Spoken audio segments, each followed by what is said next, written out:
Easy.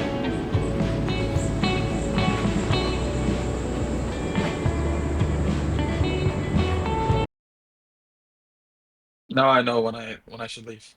Yeah. Because after that's done. All right. Do Anyway, you want me to? I'm gonna read a note of mine that I made while reading the PP, Perennial Philosophy. okay. Do Um, you wanna do you wanna start just to now? get us started. Yeah, yeah. Okay. Let Are you recording? I am recording. One second. Let me get my notes up. Okay. Yeah. Okay. We should be good now. All right. All right. Do you want me to intro us in first, or do you want to start with the note and then we can do the I'm intro? gonna start the quote. I'm gonna Okay. start with my note, Sounds good. and hopefully it can get us Wait. Let kicked me make off, and sure then you I'm. can interject. Let me make sure we're actually recording here. Yes. Okay. We are good. Shoot. This is an incongruent note, by the way. I didn't like streamline this. It's Mhm. just like I guess, stream of consciousness I was writing while reading this. But Yeah. faith is an act of intellect moved towards the will. The material we choose to have faith in are things that our wills are choosing to prioritize and that we cannot fully verify intellectually. Yet we intellectually choose to recognize the validity of it.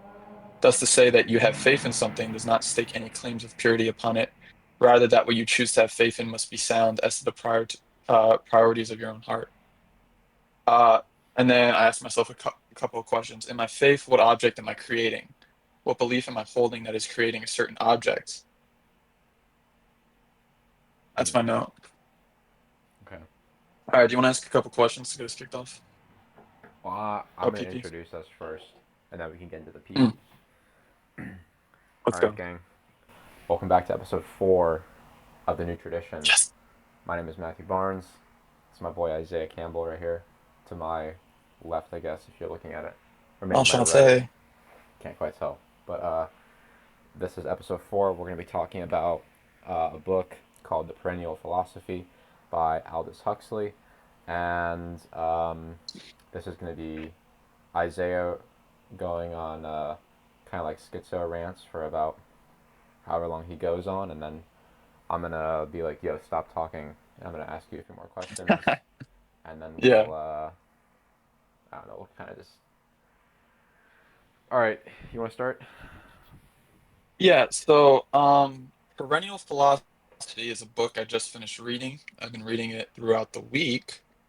And the author of it is Aldous Huxley. He wrote Brave New World, and some other really popular good books. He was very widely acknowledged as one of the foremost intellectuals of his time. He was nominated for the Nobel Prize in Literature 9 times, and was elected Companion of Literature by the Royal Society of Literature in 1962. So he's a smart guy. He's a pacifist. He comes from a line of intellectuals. So yeah, very smart guy. He started getting into, Wait, sorry. I guess, Which mysticism. which But line of yeah, which line of intellectuals did he come from? the Huxley family. So Oh, okay. I think his uncle was like a big scientist, big time scientist. His father was a writer. His mother was a poet. His father was some sort of literature guy. His mom was a poet. And His his grandpa was a uncle was priest. a Yeah. yeah, yeah. Aunt was a So pig. really Yeah. smart guy. So note about him, my dad was telling me how Huxley was like using a lot of psychedelics, which has actually inspired Okay. one of his books, The Doors of Perception. So Perennial Philosophy was he wrote this book right before he started experimenting with psychedelics and trying to gain mystic knowledge through that. Very kind of like shamanistic way of pursuing knowledge. But Perennial Philosophy is a book where he kind of attempts to collect a lot of the various common points of uh, religious gurus, mystical philosophies, one that are embedded within like spirituality and God, and just tracks kind of the overarching themes in all of them. So you get to see kind of the core or the main subject at which humans in their times in various cultures and contexts uh, seek to as they try to seek the ultimate good, the ultimate God, um, and the divine ground and stuff. Any questions on that? Um, Not yet. Could you maybe explain how the book is laid out? Like, I know you kind of explained that a little bit, but Mhm. maybe go through uh, the way that he lays it out so that we can follow better. Yeah. Yeah, so the chapters are like various kind of elements of the perennial philosophy. So the first chapter is That Art Thou, which explains kind of the importance of finding truth like within yourself, like communing with your own heart and etc. Like it talks about the various religions, um, breaking down that there's a divine spark within you, the soul, the part of God within you that you have to kind of get to know in order to experience God. The nature of the ground is a second chapter, and it talks about what he refers to as the divine ground, and it's like that aspect of like the kingdom of heaven that we see Jesus talking about, Hmm. and bringing that into the world through the communion with your own self, the communion with God, um, basically like destroying a lot of your ego and the self and the sin that's within you so that you can incarnate God and do his works and stuff. And then third chapter is personality, sanctity, divine incarnation, which further elaborates on that. Hmm. God in the world further elaborates on that. Charity, which is the I guess main or best way to incarnate God, is through like this charitable love. Six is mortification, non-attachment, right livelihood. Seventh is truth, and it just goes on and on about the various aspects of this, what he describes as perennial philosophy and the commonalities between different mystics. He talks about he references so the people he references in it are like um, Catholic mystics like Augustine, Aquinas, Hmm. Orthodox kind of mystics like Eckhart, William Law, Islamic mystics, and then he talks about the Tao mystics, Confucianism, um, Buddhists, and Hindus, I just and he got just tries Occidental to mythology today from fire. the Look at that! Look at that from a sweet bookstore in baby, Boston. I found it on the shelf, and I was like, "Oh my goodness, it's time for the next Joseph pretty Campbell fire. book." Yeah, go on. Sorry. Joseph Campbell's kind of similar to Huxley in the way that Hmm. he looks at a lot of uh, the various mythologies and the commonalities between different civilizations and in essence what they're doing is kind of a lot like what we're trying to do. Obviously a little different. I think they have less. I think that these authors have less attachment to the Bible and to Christ that we have. I would say for me, Yeah. my main point of orientation is Christ as found in the New Testament. And that's where I try to filter a lot of the different uh, mental workings that I have. And he's kind of the center point of how I try to construct my understanding of God. Yeah, Um, I don't know if I don't think Joseph Campbell was a Christian. I don't think mm, I don't honestly I don't know anything about Aldous Huxley. But yeah, I know Joseph Campbell. I'm pretty sure was not a Christian. And so they kind of I don't know if it's I guess it would be almost a little bit more of an unbiased point of view, relatively speaking, from the point of view of someone who mhm, lives in Western civilization, because you're just yeah. so like Well, I everybody was has a reading bias. right. I was reading So, no well but right but what I'm saying is that as as someone who is not a professing Christian, it is mhm, uh, a little bit easier, I guess, going against the grain, which is what most people would do, I guess, which is like mhm, some form of either Christianity or cultural Christianity, is Yeah. it would be seen as more like unbiased, I guess. In Right, part right. because Joseph Campbell looked at like mythology from all around the world, and Yeah. yeah, and he like also like Harold Bloom, and I assume Aldous Huxley as well saw all Mm. religious texts as like mythology and stuff, which Right. has And its pitfalls and it does have its its good parts. downsides, but Yeah. what's really nice about it is you through that you're able to kind of refer to what is commonly seen as wisdom. Hmm. And through that, you get to see a lot of different people who grew up in a lot of different contexts, like people who are, you know, didn't grow up under Christian influences and see what kind of eventual conclusion they reached on their spiritual journey and be like, wait, that's a lot, that's really similar to like what Jesus is saying Yeah. here. Hmm. You know what I mean? Or like the conclusion that Job gets to here. Next week I want to do an episode on Job. I'm gonna Yeah. read Young's commentary on Job. I'm gonna read all of Job myself and see kind of the thoughts I have on that. I think that'll Yeah. be interesting. That would be cool. Job is one of my favorite books in the Bible. I will reread it as well, maybe. We'll see if I remember to do that, and Mhm. then we can talk about it. It's very yeah. Oh, one other thing, just so everyone knows, I, I guess we should have done this earlier. Do you know what perennial means? Um, Not its textbook Okay, definition, so no. perennial is a gardening term, and so when you plant a flower that's an annual, that means you're gonna have to replant a new flower there the next year, after like the winter and it like dies. But a perennial Mm, plant is one that keeps. It basically goes into like that lives more than hibernation, yeah. and then during the spring it like comes back to life, and it just keeps going like that. Mm, Um, yeah. uh, So it's kind of like yeah,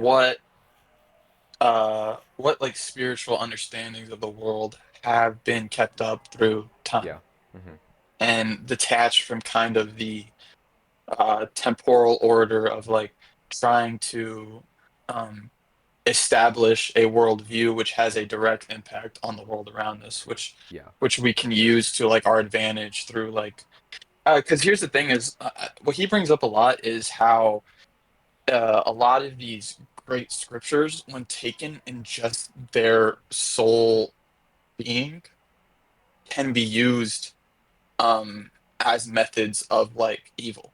hmm, Um, so we see that with like Islamists like um, using that their religion and their God as a form to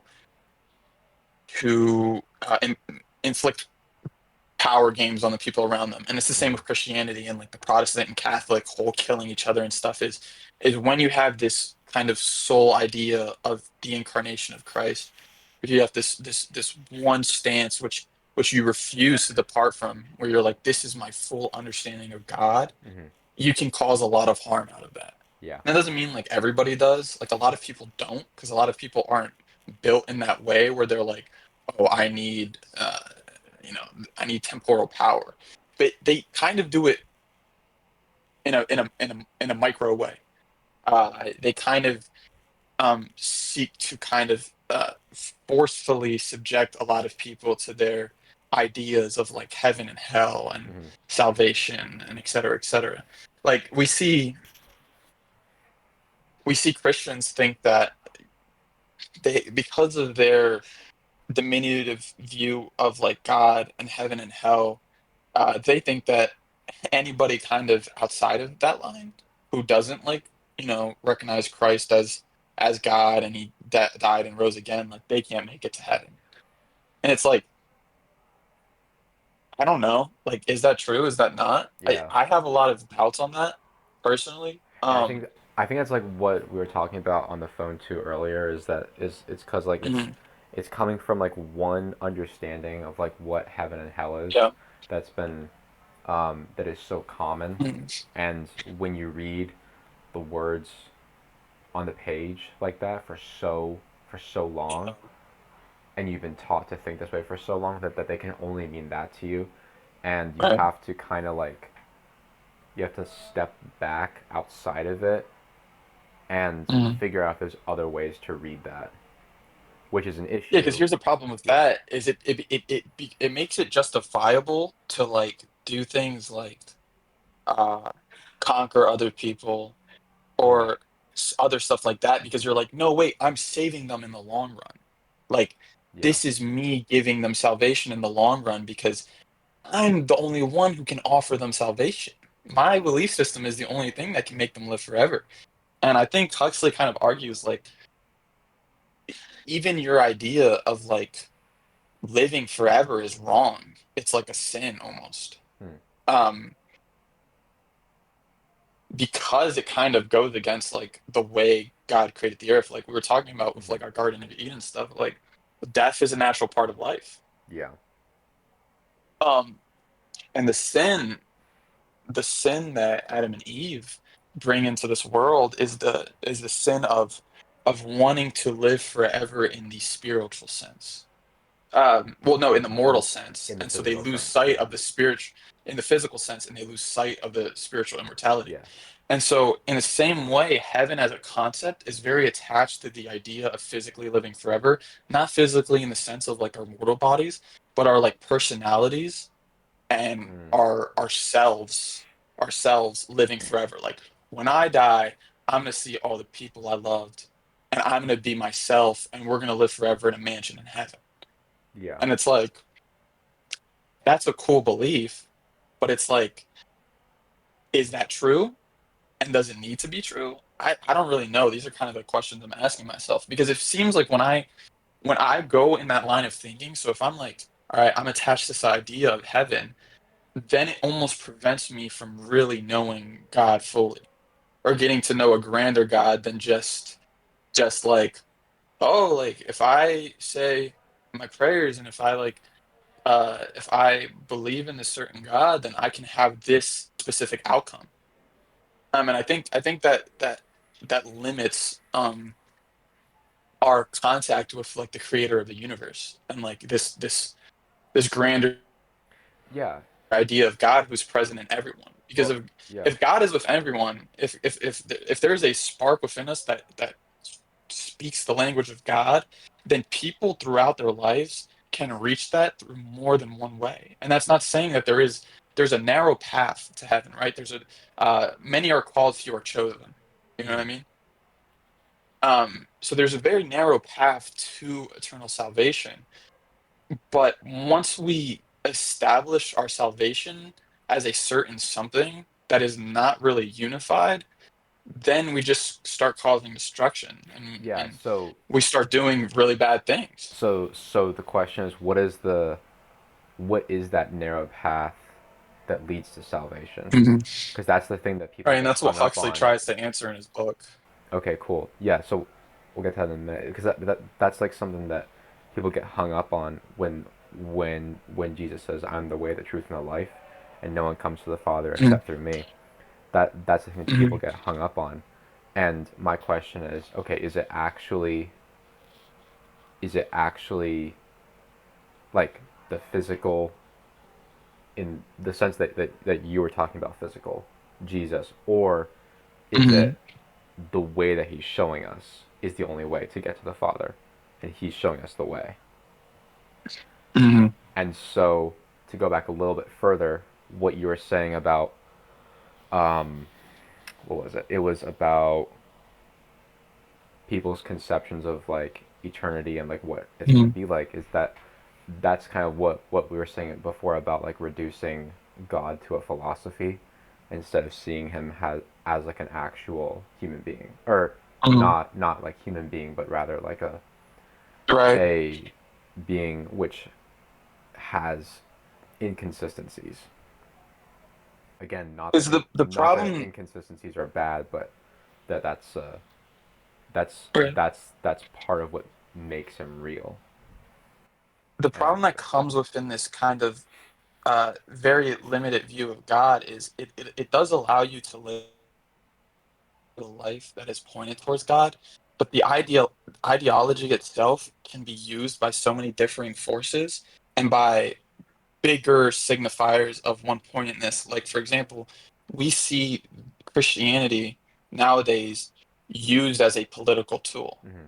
Um, like Trump used Christianity in his campaign to win people over. Mm-hmm. And you start to kind of see these people in power syncretize these ideas of religion to impact people to behave a certain way according to what how they want to shape the world.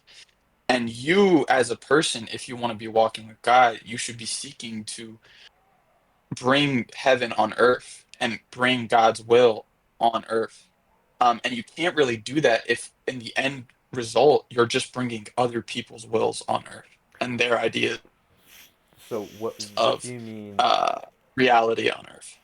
Yeah. So that's something I've been trying to think through recently too. So like, what does it mean to uh, bring heaven on earth? Because I feel like, um, well, in a lot of ways, that kind of misses the point of what heaven is supposed to be, which of course depends on Mm, what you think heaven is going to be, but also like is is it our job to make basically it it seems like heaven on earth doesn't mean a theocracy, but maybe what it does mean yeah. is love your neighbor as yourself.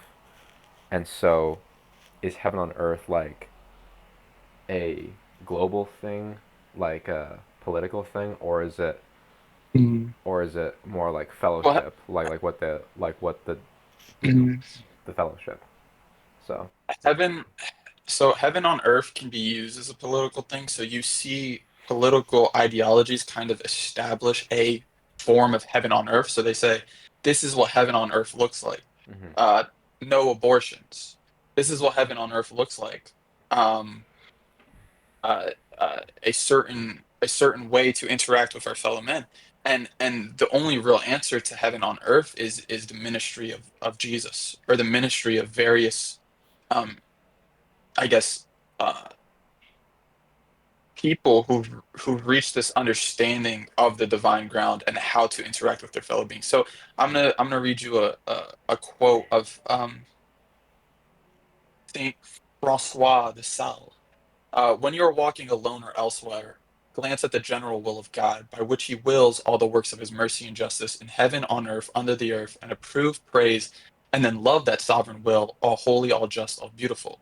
Glance next at the special will of God, by which he loves his own, and works in them in diverse ways by consolation and tribulation. And then you should ponder a little, considering the variety of consolations, but especially of tribulations, that the good suffer. And then with great humility, approve, praise, and love all this will. Consider that will in your own person, and all the good or ill that happens to you, and may happen to you, except sin. Then approve, praise, and love all that protesting that you will ever cherish. Honor and adore that sovereign will, and submitting to God's pleasure, and giving him all who are yours amongst whom am I. And in a great confidence in that will, that it will work all good for us and our happiness. I add that when you have performed this exercise 2 or 3 times in this way, you can shorten it, vary it, and arrange it as you find best, for it should often be thrust into your heart as an aspiration. Um, let me read another quote. Consider that your life is a perpetual perishing, and lift up your mind to God above all, whenever the clock strikes, saying, God, I adore your eternal being. I am happy that my being should perish every moment, so that every moment it may render homage to your eternity. So the heaven, the picture that heaven on earth paints, especially how Jesus paints it, is this idea of humility and submission to God's will. And you can only really get to know that will through the death of the self and our will, because that's what sin is, to put it lightly, is a desire to have our will subject all other wills, uh is a desire for our own versions of our desires and our wants and our happiness to precede all other beings, and that eventually distances us from God. And I think that's a kind of a way you can boil down Hmm. sin, in a sense, is this idea of subjecting nature or subjecting other people to your own ego or want. I don't know. Hmm. I don't know if that makes sense. Um, I don't know about that. Yeah, I would.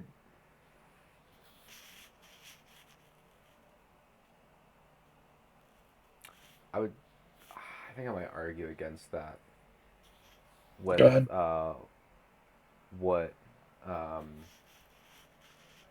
what you're saying that sin is. Okay. Um, how shall I put it? Well, I think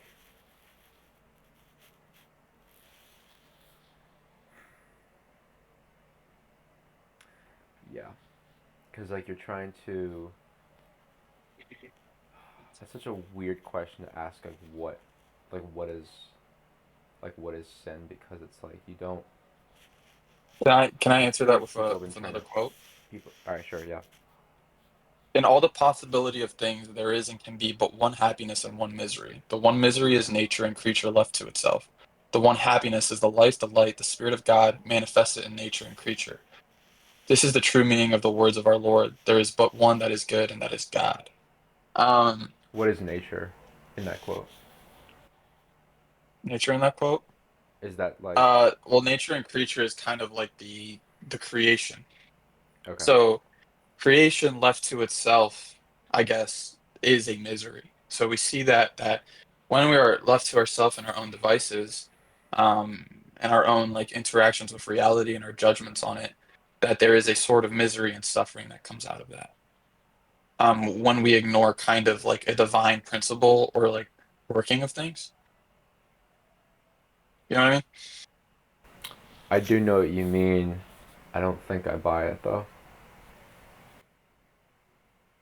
Men are not in hell because God is angry with them. They are in wrath and darkness because they have done to the light which infinitely flows forth from God, as that man does to the light of the sun who puts out his own eyes.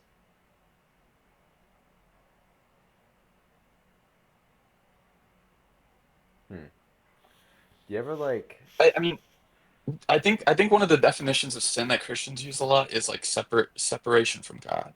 And I think that's accurate. Is this idea of not like walking with God, um, and walking in like the ways he which he wants to show himself to us. That's such like a that's such a one-dimensional way of looking at it. Like that when you How use so? when you say that, that's like that's like the argument for why God is outside of time.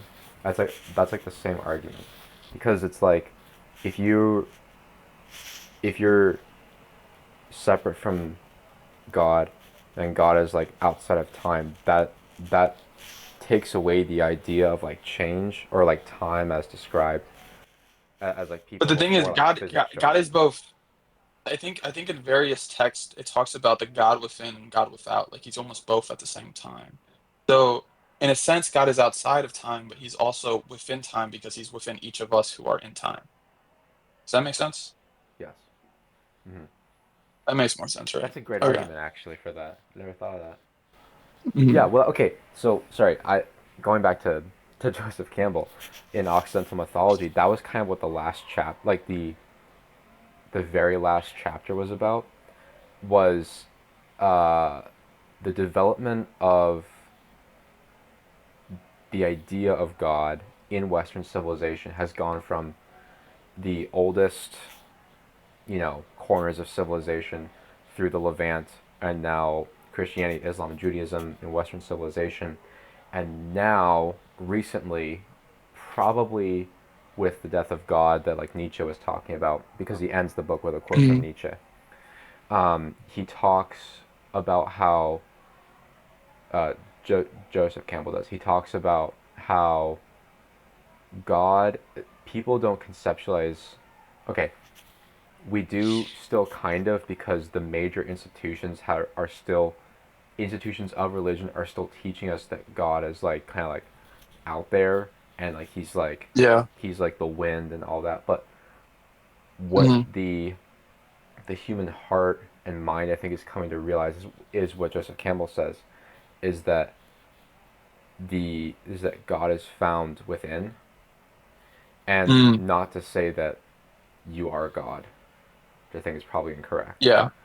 but that Right. But there is but there is there God within you. right exactly. It's like it's kind of like the divine spark, like what you were talking about, but also like you're not gonna, I don't know, you're not gonna, Mm,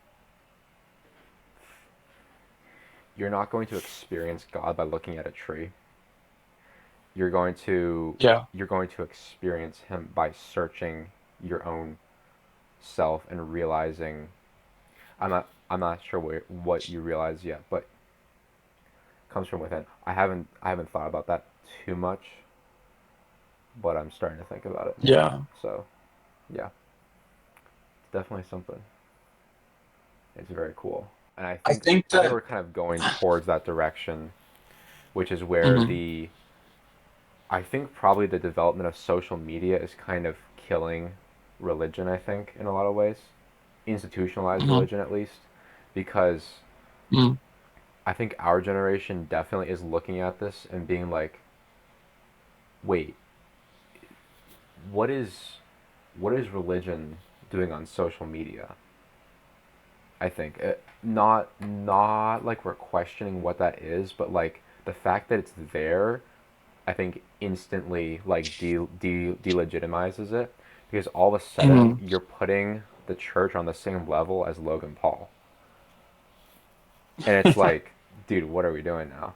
That's just not even. So I think that's probably Uh, gonna kill it and start that revolution of looking inward, which is kind of the whole point that Joseph yeah. Campbell was pointing out was that we used to think God was Mhm, out here and we looked mhm, out to look for God, but now we're starting to realize yeah. that it's probably, as King Baldwin says in Kingdom of Heaven, God cares about what's in here and what's in here.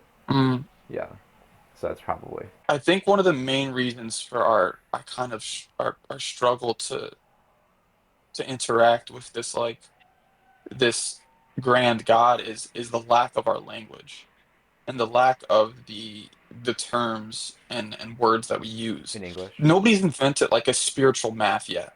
No one's invented a way to perfectly formulate the spiritual happenings of this world. It can only be Mm. gained through a sort of experience, the knowing, the the walking The with God. gnosis. It's a relationship. Yeah, yeah, it's a relationship and it's a process. And so it's like you can't really you can't really form a theology off of that experience. Yeah. Mm. You with theology, what happens with theology? It's smart people and mystical people like Aquinas and Augustine who have these very deep personal relationships with God and who've walked with God for a long time, and then they make this system to help people understand that process. But people don't really want to experience the experience that they're experiencing because it's hard and it's a lot of self mortification that Huxley talks about this like this dying to yourself that people aren't really willing to do. They want to just they want to discover God without destroying themselves first. Yeah, and that's You something can't really that do yeah. that. If I can just interject, that seems to be. I want to have my one friend who's a part of like the Reformed Church come on and talk about this a little bit because that's something that well Hmm. he's not gonna like go against it, but he's gonna like you're gonna see how he thinks. But it's Hmm. there instead of like what you're talking about, like the dying to yourself, which is also kind of like what um, Jesus and like all of Hollywood says you have to do, is like Yeah. you focus on how like wicked you are, how like just like Mm. dude you're just so sinful and all that. Like you Right. focus on that instead of actually going out and doing something about it and expecting Mm. and but that's where that idea comes from of like the whole like predestination thing and the original sin and all that, which is that it takes people say it doesn't, but I think those ideas take human agency out of it and say that there's nothing you can Mhm. do to make yourself a better person. And what I mean by better is like I'm I'm speaking of becoming like perfect, like which Jesus talked about. And I think Mhm. that the fact, the idea that you cannot have a hand in that, I think goes against like I don't know, like the laws of reality or something. And Right. You do need to have a certain hand in it because you need to take the actions necessary for transformation, but it is not within those actions that transformation is found, but it's through the process. But it's not the destination, it's the journey, to cite a Yeah. cliche, you know what I mean? Yeah. Like you're not going to do acts of charity and then be like God all of a sudden. But it is because those actions require a certain type of self-mortification and of edifying. It is through that process where you're doing actions and then you're contemplating with God and you're kind of letting God judge you in your heart and you're doing this process of like seeking, discovering, and prayer and talking with God, and it's through that which you start to transform. Like you can't be anything unless you act Hmm. according to it, but you can't just act and be something. It's I don't know. It's kind of like a paradox, but I feel like Yeah. a lot of godly things are paradoxes. Yeah. Is um, For sure. Yeah. direct knowledge of the ground cannot be had except by union, and union can be achieved only by the annihilation of the self-regarding ego, which is the barrier separating the thou from the that. So this is from the first chapter. Nice. Um, Huh. yeah, it's it's hard because I feel like God can become a lot of these like temporal aspects that we ascribe to him. So Hmm. so God can become that God of the Old Testament, who's very based in the time of that time. God is that, but he's also more than that. Yeah. You know what I mean? So there's any writing downs of God is that plus one, plus more. Like you have to constantly seek the higher, the heights of God, and that you kind of have to see him as something that is more than just what you can ascribe to him. Because yeah, you can say God is that, and you be right, but you're also missing something. Hmm. Uh, uh,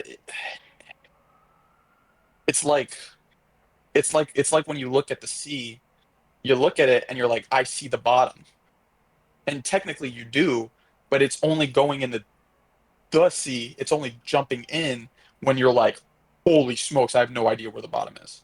Hmm. You know what I mean? So you kind of have to take that jump, that leap of faith almost, and be like, I don't see the bottom. There's something bigger than that. And you go into the depths and you're like, this is way deeper than I imagined. Yeah. And that's the That's process of humility that you have to take.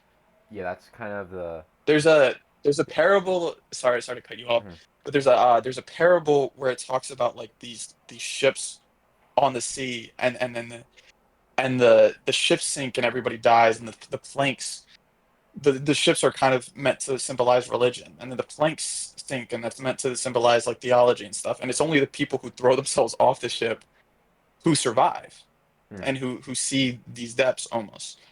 Um, because like the ships are something that's trying to take you to a certain destination. When you're on a ship, you're trying to Oh. go to a certain spot Hmm. because you have this idea of this certain paradise or spot that you're going to end up. But the deep is not within the land, it's within the sea. Dude, that's literally Jonah. Holy smokes. So like, That's what I'm okay, saying. It's bro, biblical. dude. I'm Okay, not so crazy. I'm like, not crazy. dude, I hold on. promise. Okay, so I'm gonna say everything you just did, but I'm gonna say it the way it happens in Jonah. So Jonah gets on the ship, Shoot. and he's going the way that he wants to go, and the storm comes, and then they throw Jonah off, and so Jonah breaks the stat. He goes the other way. He's the counterculture, and those people keep on going. And then Mm, he goes down to the depths and meets the monster, mm. and he gets swallowed by The it. monster. And then he gets out of it. However, that happens. We're probably like you and I have probably like been thrown off the ship, and we're like sinking And we're right now. battling with monsters right now. I think the monster hasn't showed up yet. You think? I think, Okay. at least for me. Well, I think the monsters are like, I was talking to my dad about this, but he was like, he gave me, that my dad's probably gonna watch this episode, but he gave me a warning. He's like, hey, like, look at all these guys that you're taking reference from and look where they ended up. Like Nietzsche was Yeah. crazy and he died. early. Dude, my mom has been saying Huxley the was same pumping thing. himself with yeah, Yeah. and there's wisdom in that. No, That's old yeah. head wisdom.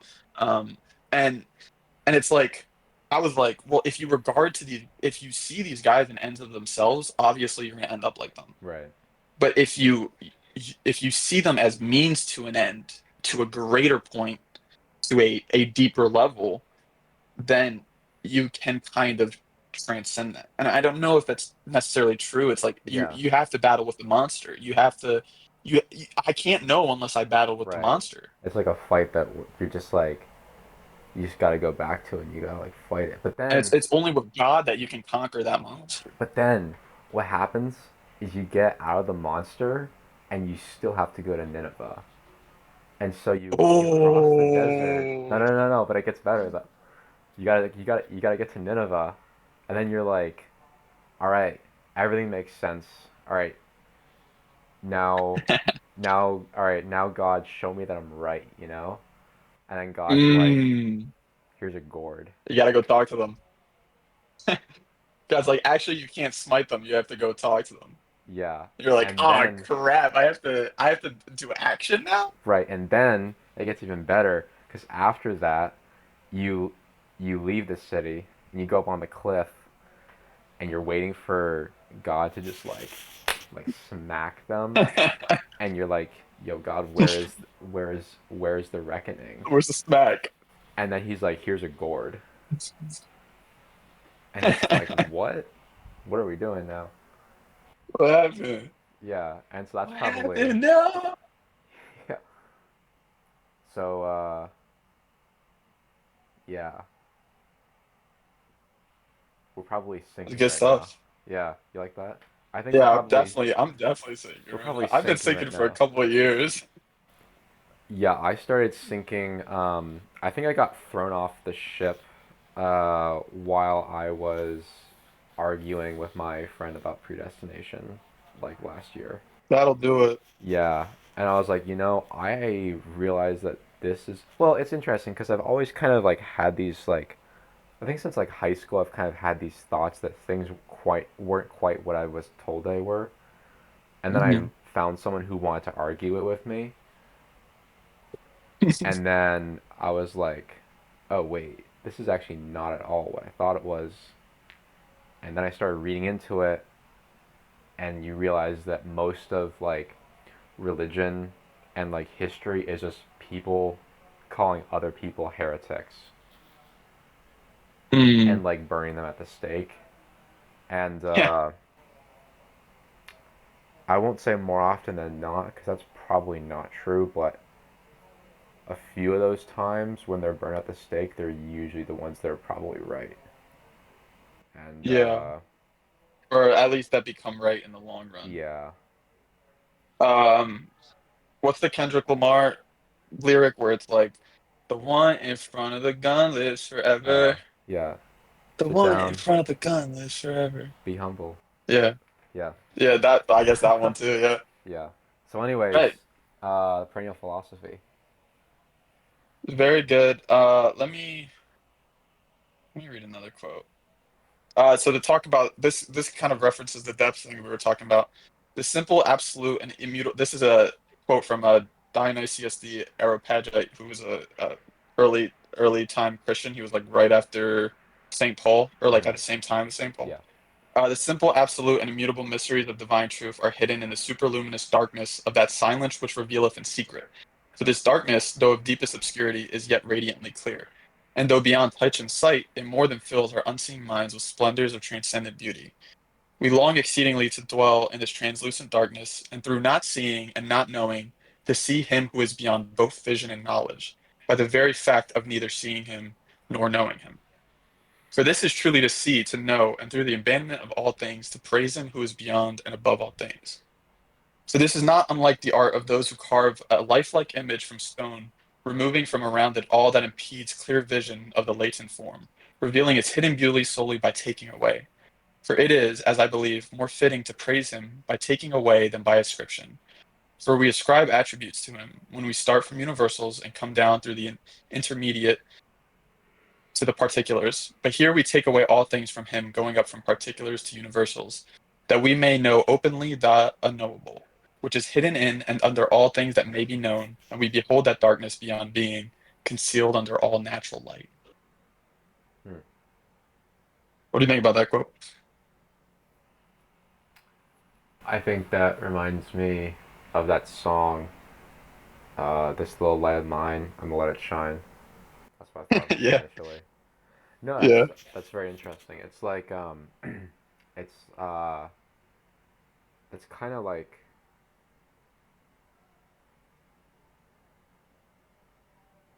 hmm, I'm trying to think of what that's like. It's like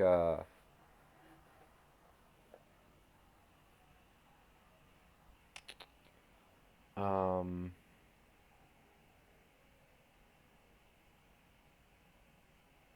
shoot, I had something and I totally forgot what it was. Um, I think I was gonna relate it to like the search for like knowledge or wisdom or something, Mhm. but it's kind of like that. Yeah, I guess I forgot what I was gonna say. I Um, think that's a very good image, though, the concept of light and darkness, and only being able to find true light within darkness, because that's what mm, yeah, opposes it to make it seen all the more. I it's think it's a good. yeah, it's kind of like the idea that we were talking about before of like the of like Jonah. You have to go down Mm, to the depths yeah. to eventually be able to go back up and see the light.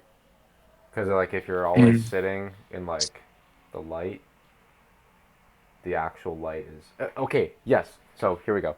So the reason, one of the reasons I transferred schools is because mhm, I realized that I was kind of in that situation, which was where I was around people who thought the way I thought and believed, I mm, think, kind of the things that I believed, and I mm, was like really, I was like safe but also unaware in that situation. But then it was like I'd always thought of like transferring schools, kind of.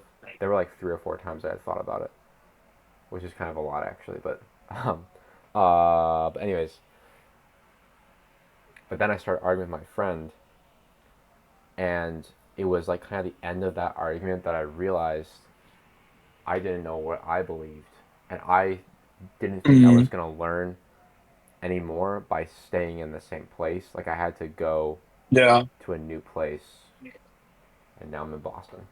So Mm, around people who generally don't believe the same things I do. So yeah, that's kind of it's kind of that. That's like the hero's journey, you know. It's all the hero's journey, just mm. like Joseph Yeah. Campbell said. It is all. It is all the Yeah, hero's it's a journey. big circle. It just keeps going. It's this, the wheel in the sky keeps on turning. Do But that. yeah, The wheel, bro. Best man invention ever. I think it talks yeah. about that in Magnolia, which I just watched. It's like the chief invention of man. Oh, Wheel keeps on turning, baby. yeah, yeah, yeah. Who says that again? It was The old gay guy at the bar. yeah, right. He quotes SJ too, Samuel Johnson, which Mm-hmm. for the viewers of the YouTube, little flex right here. No SJ, way. The major the major works. works. Got it on me. I have I have my own copy of the Perennial Philosophy and Who We Are and How We Got Here by David Wright coming in the mail soon. So I've Let's got those go, three, baby. and then I've got this, and I want to read uh, Amaury Doriancourt's The Eye of Shiva next. I think I'm gonna get into Mm, some Eastern stuff with right, Joseph Campbell and then Amaury, and right. yeah, it should be cool. And my dad was worried for me because like I was reading people who went into Eastern stuff, but it's like, hey, you got to go into the darkness to know Those the are light, baby. You know what I mean? they are humans who exist as well. There are Now humans who exist and they're who like have God in them, yeah, actually, and they and there's some of them are spazzes, yeah, a but lot of them are like a little nutty. if the tree is known by its fruit, look at Christians. A lot of them were bigger spazzes than a lot of Eastern religions. Yeah, a lot of Buddhists and Hindus were chillers. They didn't really cause as much violence and destruction in the world as that's Christians. something So interesting. Yeah, sorry let's just look at the fruit, baby. to go back again to Joseph Campbell.